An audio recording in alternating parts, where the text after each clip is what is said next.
this talk. All right, so let's talk about DevOps for developers, or maybe against them.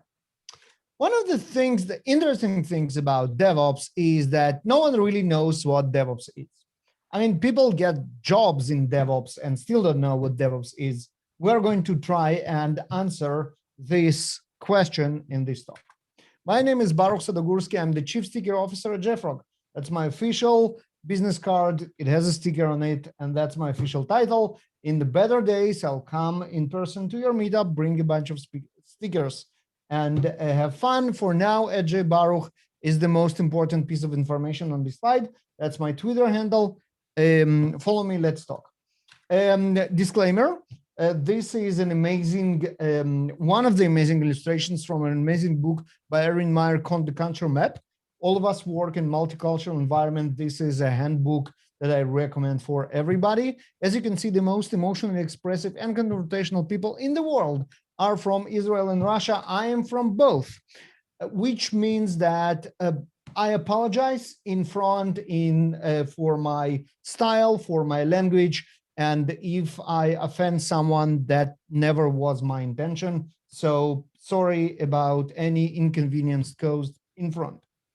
The most important slide of this talk is this: show notes, jfrog.com/show notes. You go there, you find a special page dedicated to this meetup in which you will get the slides, the video we are recording. I'm not sure we are recording. Are we? Yeah, we are. So the video and all the links for everything I mentioned, including the culture map that you just saw, the place to comment, to rate, and another amazing raffle that will be Baby Yoda Lego set for one of you as well. So at the bottom of every slide, you see my Twitter handle, so you won't forget to follow me. San Diego Python, that's the official Twitter handle of this meetup. Mention them when you talk about this talk, and the link to show notes every slide, so you won't forget. Okay, so why am I talking to you about DevOps for developers? Well, the thing is, I am a developer a long time ago, but once a developer, always a developer. I know how developers feel, how they think, because I'm one of you. Now I work for JFrog, does tooling for DevOps. So this is why I kind of know both sides. And because I know both sides, I'm going to take you to a trip. Disclaimer about this trip: this is going to be the craziest conspiracy theory you ever heard. Don't take it too seriously. And frankly, I'm not sure I'm ready to testify that everything I said, I truly believe. We're doing it for fun. Please take it at this value. Let's do it. So who came up with DevOps and why?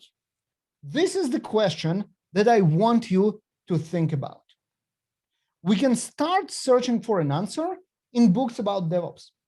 And Exhibit A will be one of the most important books about DevOps, the Phoenix Project. The Phoenix Project is amazing because it's a novel about DevOps. It's a story about a protagonist that find themselves in a hardship within their organization, invent DevOps, and wins.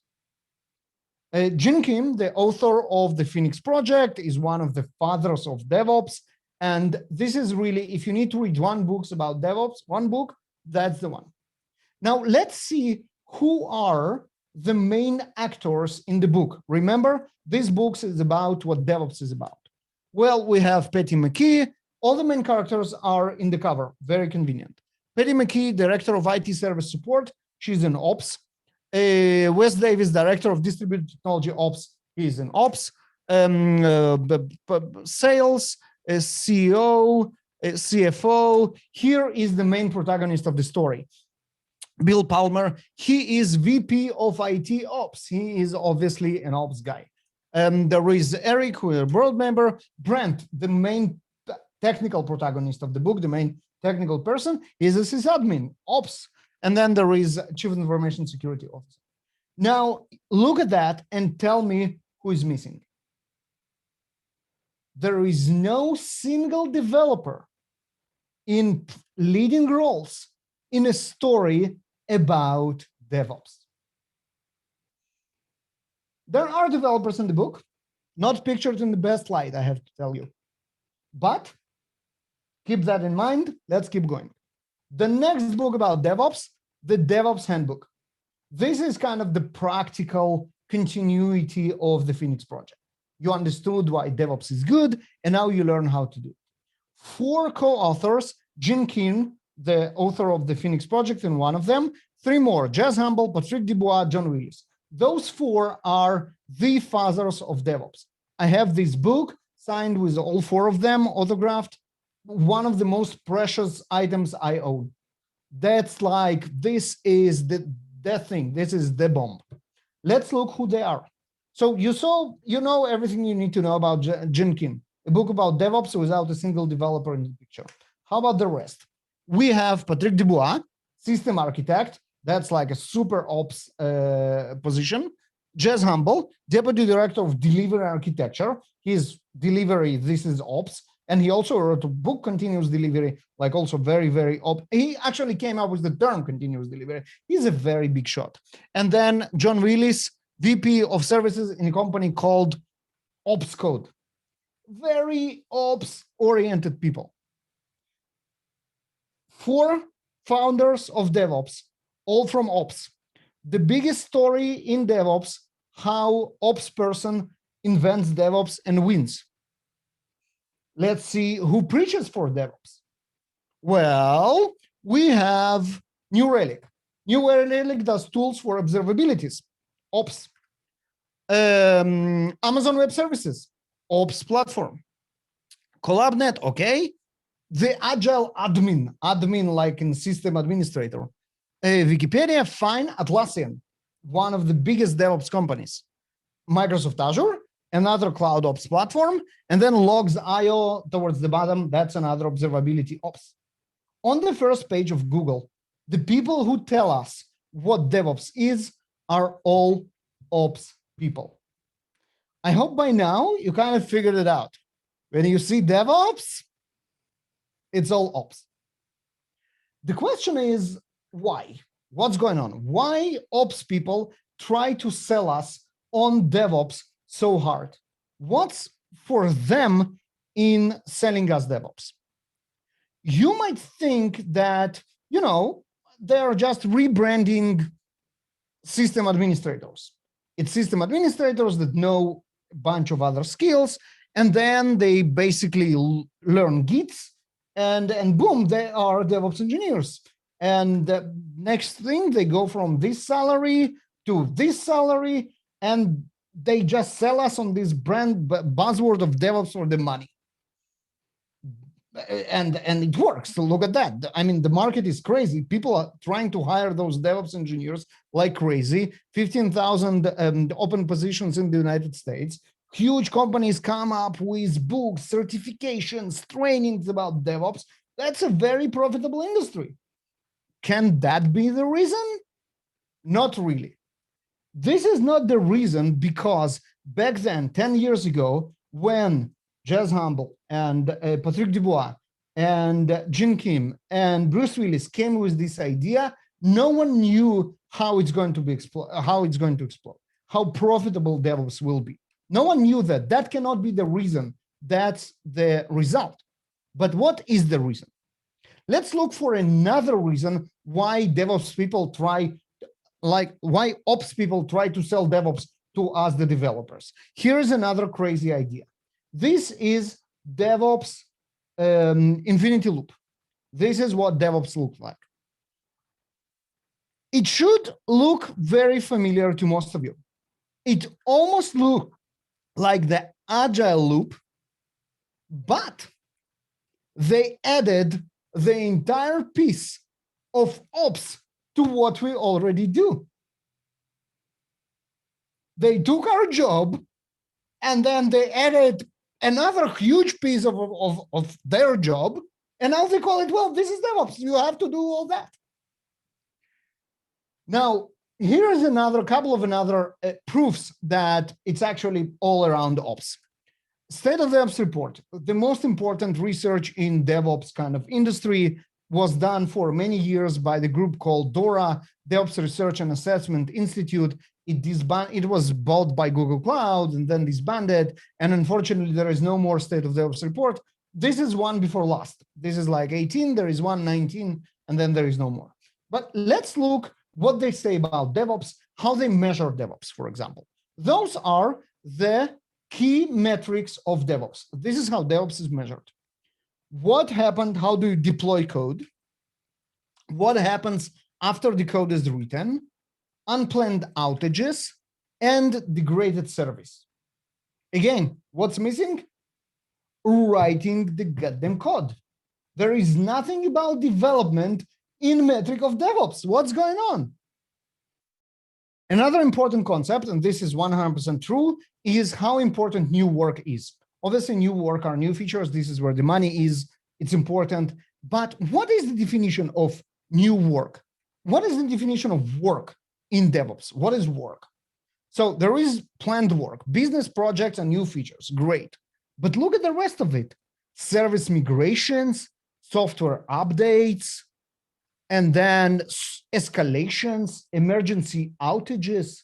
The entire lingo of what work is in DevOps is completely ops.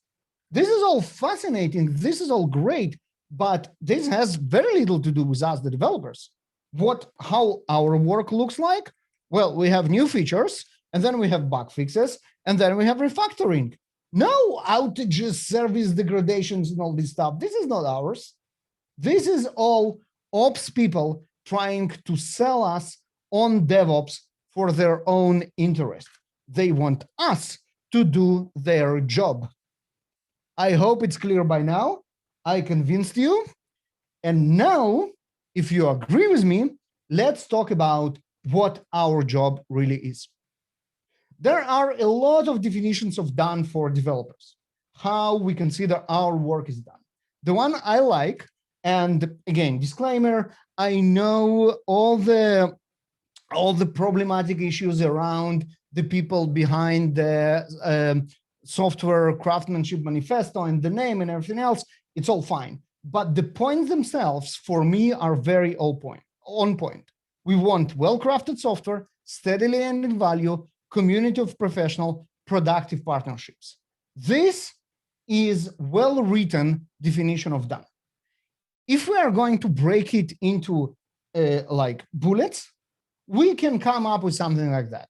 We understand what needs to be done, right? Because we really understand what code what we're writing. Our code is readable, simple, understandable.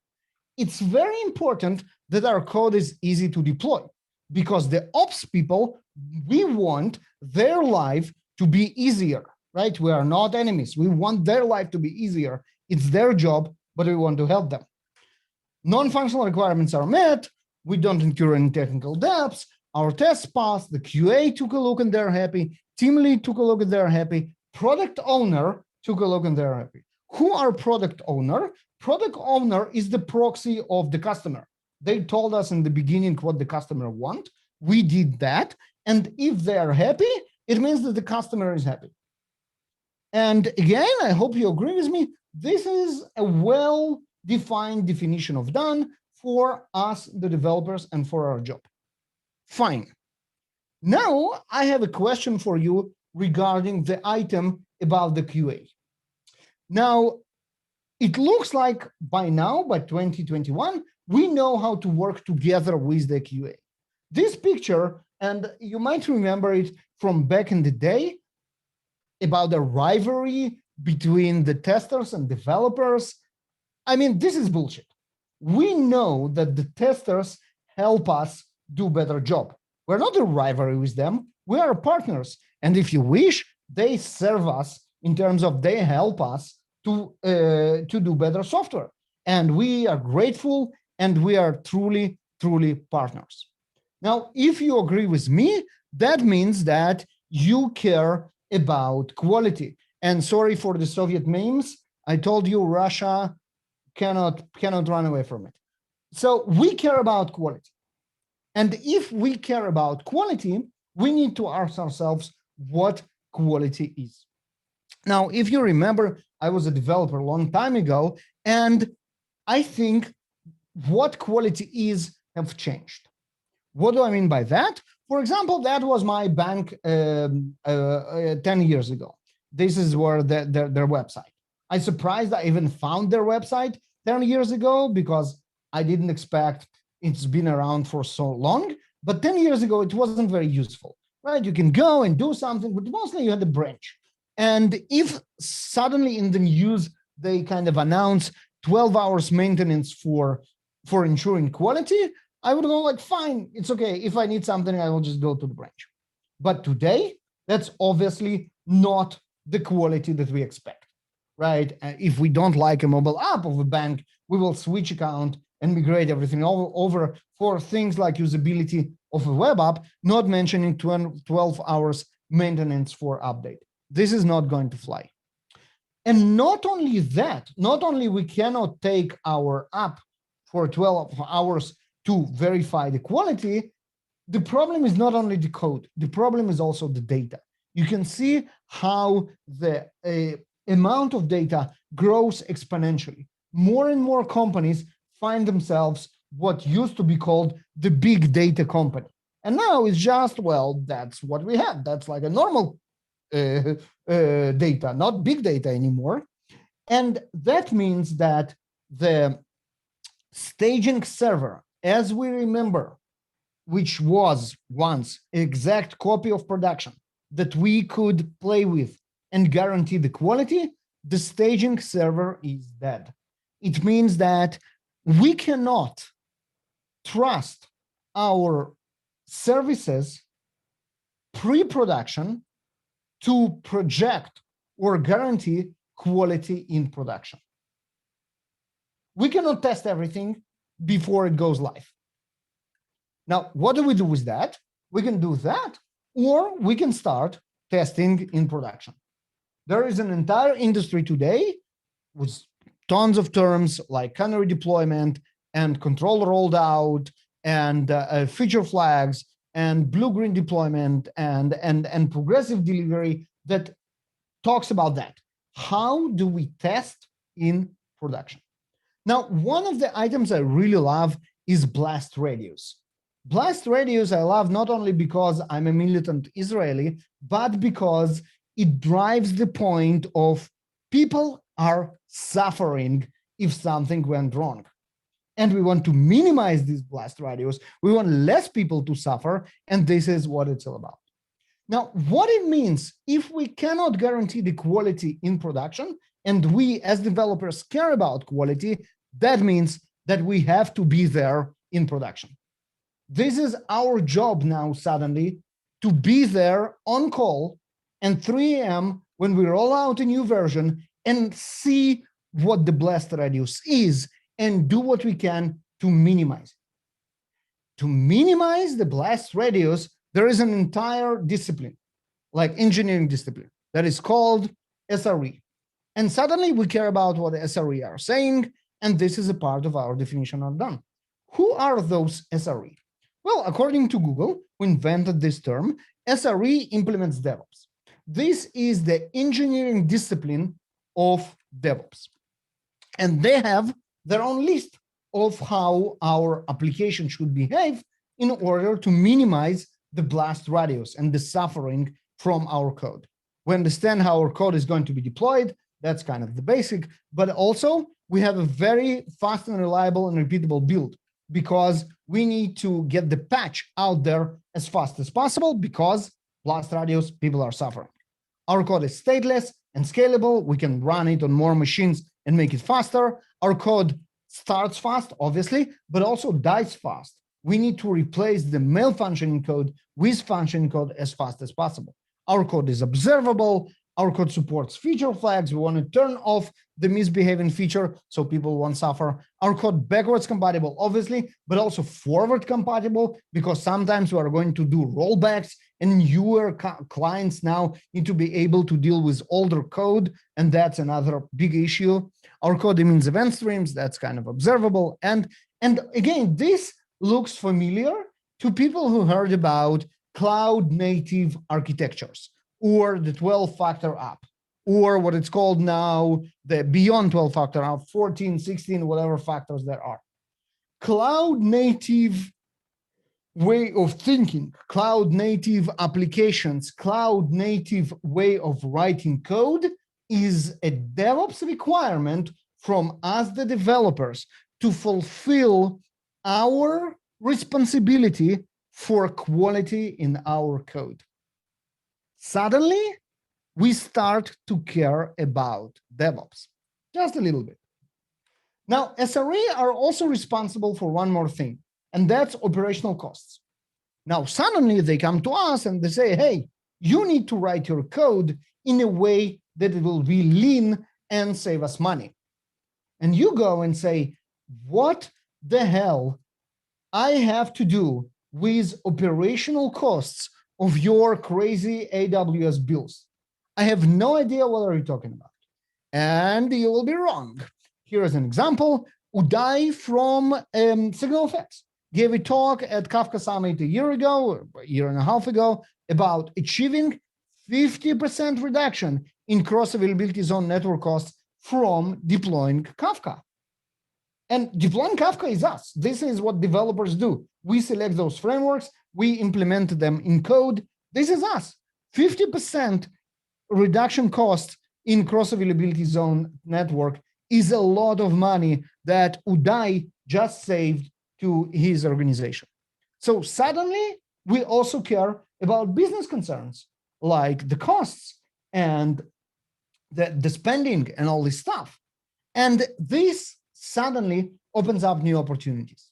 Instead, when management says we need to cut costs, instead of like, well, let's fire 20% of developers or let's make them pay for their own coffee, we can say, you know what?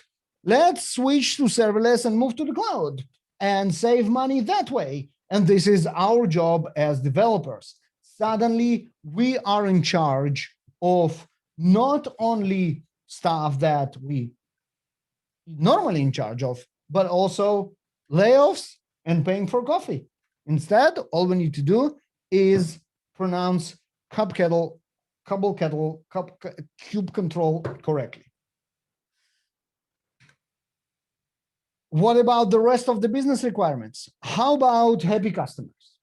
How can we, the developers, make sure that our customers are happy? Well, what the customers want? They want new features. When do we want them? They want them yesterday. How can our business achieve new features faster? Well, look at the DevOps report. We need to release faster. Elite performers release 2008 times more frequently than low performers in the DevOps metrics. If our organization releases faster, that means that we deliver features, we deliver value to our users faster. And how about security? Well, there is the old way. We can hire a chief information security officer, so we will have someone to take the blame when we are breached next time, or we can do DevOps. How DevOps helps with security? The same way that you think about your stopping distances when you learn how to drive a car, there are different components to how the car stops. There is a thinking distance and a braking distance, and together, this is what gives you the stopping distance. Same with reactive security. When you have breached, you need to identify that you have breached, you need to fix it, and then there is a part of updating your code as fast as possible. And this is exactly what releasing 2008 times faster gives you, better security posture. So by now, I hope you really understand that DevOps is not a plot, is not a conspiracy theory. DevOps is an evolutionary pressure. It's, in the end of the day, a mean to an end. It provides better quality through being there in production, lean software through savings of correct architectures, new features, and better security. All that means DevOps inevitable, like Thanos, right? Said that this is it. Yep, DevOps is your new Thanos. And what it means is you don't have any choice. I mean, it doesn't really matter if you like it or not. DevOps is here to stay. So let's see what it really is and how we can learn to love DevOps. So as I mentioned, this is DevOps, the infinity loop of plan, code, build, test, release, deploy, operate, monitor, which bring us to kind of idea of, oh shit, I need to know everything about everything. If I need to be able to write code and then deploy code and then monitor code, and I need to be an expert in every possible area. Well, good news, no one can be an expert in every possible area. That's like unicorn farting rainbows, does not exist. And this is exactly why engineers do not exist. Because DevOps is about collaboration of professionals of different aspects. So DevOps engineers make as much sense as collaboration engineers. There is no such thing. Instead, what you need to be is, and excuse me for the gross illustration, a T-shaped people. What are T-shaped people? They have this deep specialization, the leg of the T, something that they know really well. We are developers. Our leg of the T is writing code, but we also have to understand the world of other people in our team or our organization. We know how our code is deployed. We know how our code is tested. We know how our code is operated because remember, we are a part of everything to ensure quality. This is DevOps. This is all. The 3 slides and the 40 seconds is actually all your talk. Everything else is just for laughs. The last thing that I want to add is that not only we understand now that we need DevOps, the ops people also understand that the developers is the part of the picture and things changing. 1 year after the 2019 report in which I showed you how ops centric it is, the 19 suddenly speaks a lot about developers. Look who filled out this report, who answered the questions. More than everybody else are developer or engineers, like the coders, more than DevOps or SRE, right? 30%. And look at the metrics. Suddenly there is an entire part of metrics which is software development. And remember the book that didn't have any developers, the Phoenix Project? Here is another book from the same Jenkins 10 years later called the Unicorn Project. The Unicorn Project is the exact same book, but the main protagonist that invents DevOps and wins is Maxine, and she is a lead developer. This is the biggest sign that the idea that dev is a part of DevOps kind of penetrated to the DevOps people. This is it. And remember the SRE that we spoke about? SRE is actually a software discipline. This is a definition from Google. SRE is what you get when you treat operations if it was a software problem. This is us, software problem, this is what we do. SREs are some just weird developers in the end of the day, but it's all about software. So what I want to say is, well, yes, DevOps is an ops idea. Well, you cannot argue with facts, but the business liked it because it provides quality, it's lean, it gives competitive analysis, and it provides security. And it's also for us, it's not bad at all. Everything is code, we like code. All we need to do is follow the principles and practices like the 12-factor app and all, and we know how to do that. We know how to write software based on software principles. In the end of the day, DevOps is A-okay. There is no reason to afraid it. We're gonna like it. It's going to be great. With that, thank you very much. I'm at Baruch on Twitter. This is San Diego Python, and DevOps is a great hashtag to talk about DevOps on Twitter. JFrog.com says show notes. You go there for the slides, the video, all the links, and the Yoda Lego set, which is pretty amazing. Thank you. Thank you.